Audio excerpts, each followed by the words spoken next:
Good day, I am student nurse Kazilin Lakap. Today, I will demonstrate the proper application of a hot compress. First, I will greet the patient and verify their identity. Good morning, ma'am. I am Kazilin Lakap and I will be your student nurse for today. May I know your name po? Laura Bacolanta po. Your birthday po, please? 21 po. Your age po? 20. Is it okay if I check your ID band po, please? Sure. Okay, thank you. Next, I will verify the physician's order for the type of heat application, the treatment site, duration, and prescribed temperature. We'll also review the patient's chart for any contraindications to the heat therapy. Then, I will assess the patient's skin condition, pain level, body temperature, circulation, the affected area, vital signs, mobility, and understanding of the procedure. Ma'am, okay lang po ba if check ko po yung skin niyo po? Okay, thank you po. Then, kuhanan ko lang po kayo ng vital signs. Okay lang po ba yan? Okay lang. Okay, thank you.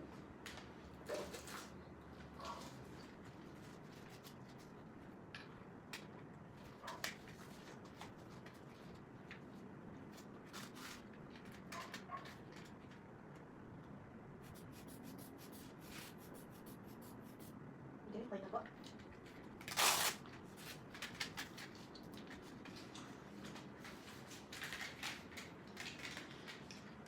Then next is I'm going to explain the procedure to the patient.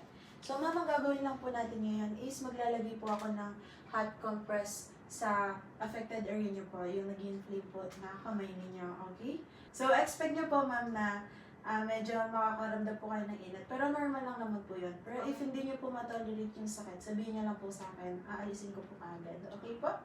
Okay, thank you. My expected outcome is to relieve pain, improve circulation, promote relaxation, and enhance the patient's comfort. Next, I will provide privacy by closing the curtains and place towel underneath the affected area to protect the bed linens. I'm going to close the curtains and put the towel underneath the affected area of the patient para hindi mabasa ang bed natin. Sige po ma'am. Thank you. Next is I'm going to perform hand hygiene and wear my gloves.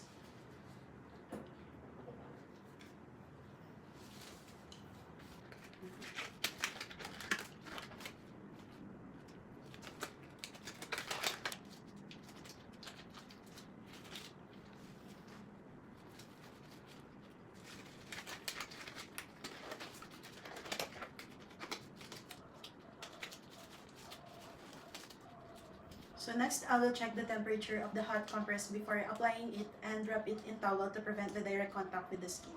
So I have the towel here and an extra towel para hindi siya masyadong direct sa skin ng patient natin. And this is the hot water. Lulublog ko lang siya. Then, i-wrap ko na muna sa another towel yung ano ng patient natin. Kamay ng patient natin.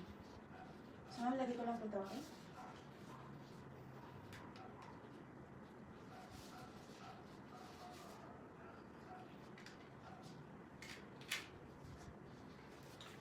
Then next, the towel with hot water. Then, wrap lang din sa skin ng affected skin ng patient natin. After 15 to 20 minutes, I will remove the hot compress and reassess the treated area for skin condition, effectiveness of the therapy, and sensitivity to touch. The unexpected outcome is to reduce pain, improve circulation, and increase comfort. The unexpected findings, such as burns, excessive redness, or worsening pain, will be reported immediately.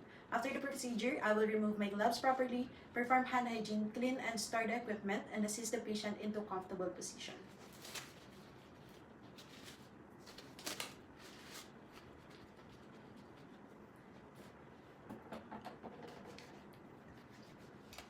So, ma'am, okay lang po ba kayo? Comfortable naman po ba kayo sa position niyo ngayon? Comfortable naman. Okay po, ayusin ko lang yung position. Then, Finally, I will document the procedure including the treated site, duration of application, skin assessment before and after procedure, the patient's response, vital signs, and any abnormal findings. This concludes my written demonstrations on proper application of a hot compress. Thank you.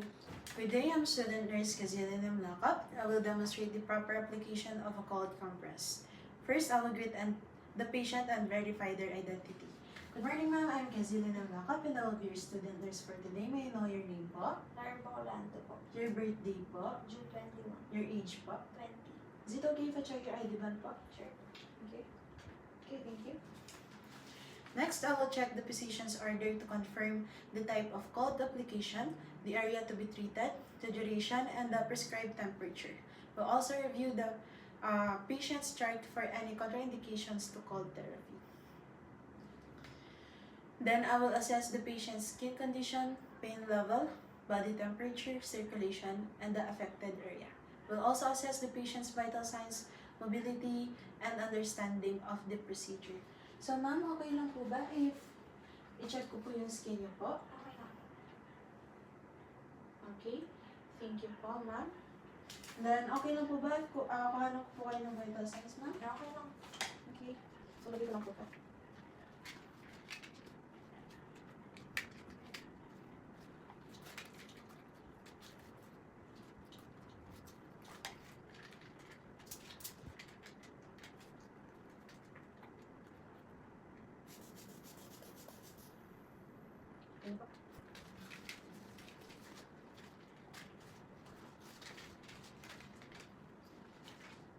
So, my expected outcome is to reduce pain, swelling, and inflammation while promoting the patient's comfort.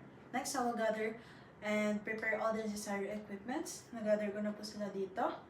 And after that, I will explain the procedure to the patient and gain cooperation and reduce anxiety. So, ma'am, ang gagawin na po natin ngayon, mag-apply po ako ng cold compress sa affected area niyo po. Okay po ba yan? Okay lang. If kung makaramdam po kayo, di niyo po matolerate yung lamig, sabihin niyo lang po sa akin, stop po natin agad. Okay po? Okay. Okay, thank you. Then I'll provide privacy by closing the curtains and place a waterproof pad under the affected area. So, I'm going to close the curtains and provide privacy for the patient. And ilalagay lang ako ng waterproof pad sa ibaba ng affected area po ng patient natin. Sige ma'am, pakilagay lang po dito. Thank you. And then I'm going to wear my gloves and perform hand hygiene.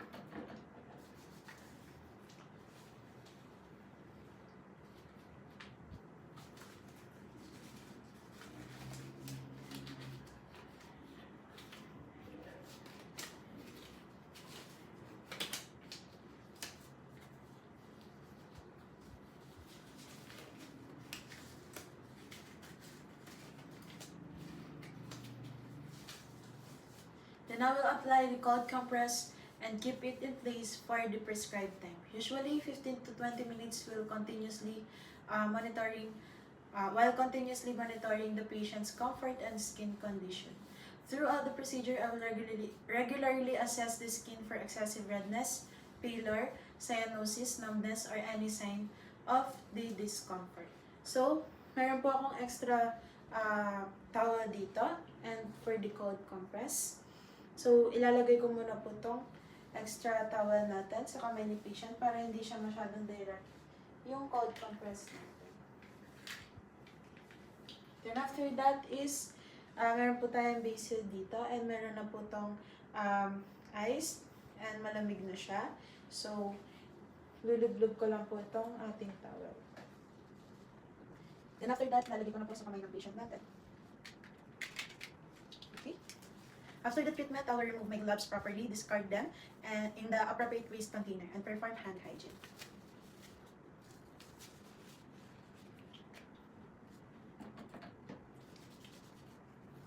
Then I will assist the patient into comfortable position and clean, dry, and properly store or dispose of the equipment. So ma'am, alisin ko lang po itong ating towel. Okay.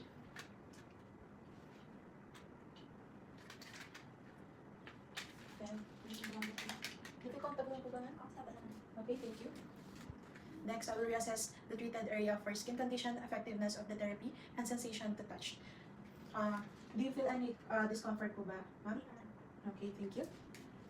The expected outcome is to reduce pain and swelling with the skin remaining intact. Any unexpected findings such as persistent numbness, skin discoloration, severe pain, or signs of tissue damage will be reported immediately. Finally, I will document the procedure including the treated site, duration of the application, skin assessment, before and after the procedure, the patient's response, and any abnormal findings. This concludes my written demonstration on the proper application of a cold compress. Thank you.